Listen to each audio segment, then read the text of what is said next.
5 पैकी 4 राज्यात भाजपला विजय मिळाल्यानंतर पुण्यात भाजपच्या कार्यकर्त्यांनी जेसीबीवरून साखर आणि पेढे वाटून जल्लोष केला आहे। 5 राज्यातील निवडणुकीच्या निकालामध्ये 4 राज्यात भाजपने केलेल्या चमकदार कामगिरीमुळे पुण्यातील भाजपच्या कार्यकर्त्यांनी जल्लोष करून आनंद साजरा केला। पुण्यातील नॉनस्टॉप येथे गिरीश खत्री आणि मित्र परिवारातर्फे कार्यकर्त्यांनी जेसीबीवर चढून साखर वाटप पेढे वाटप केले। यावेळी कार्यकर्त्यांमध्ये उत्साह आणि जल्लोष पाहायला मिळाला आहे। भारतीय जनता पार्टीचं यूपी नंतर मणिपूर गोवा आणि या 4 राज्यांमध्ये सरकार स्थापन होतं आहे।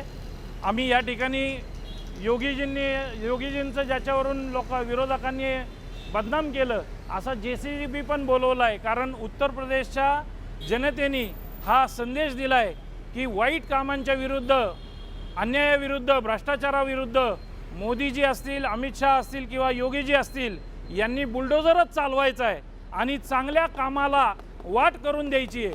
हाच मेसेज आम्हाला जनतेकडून मिळालेला आहे। आम्ही ज्या नागरिक बंधू भगिनींनी भारतीय जनता पार्टीला भरभरून मतदान केलं, प्रेम केलं आणि विश्वास दाखवला, त्यांचे मनापासून भारतीय जनता पार्टी गिरीश खत्री मित्र परिवाराच्या वतीनं विनम्र असं त्यांना धन्यवाद देतो, नमस्कार करतो आणि पुढील काळात भारतीय जनता पार्टीच्या मागं आपण असंच उभं राहावं, आपला विश्वास असाच वृद्धिंगत होत राहावा, प्रेम वृद्धिंगत होत राहावं ही या निमित्तानं सर्व नागरिक बंधू भगिनींना विनंती करतो। भारत माता की जय।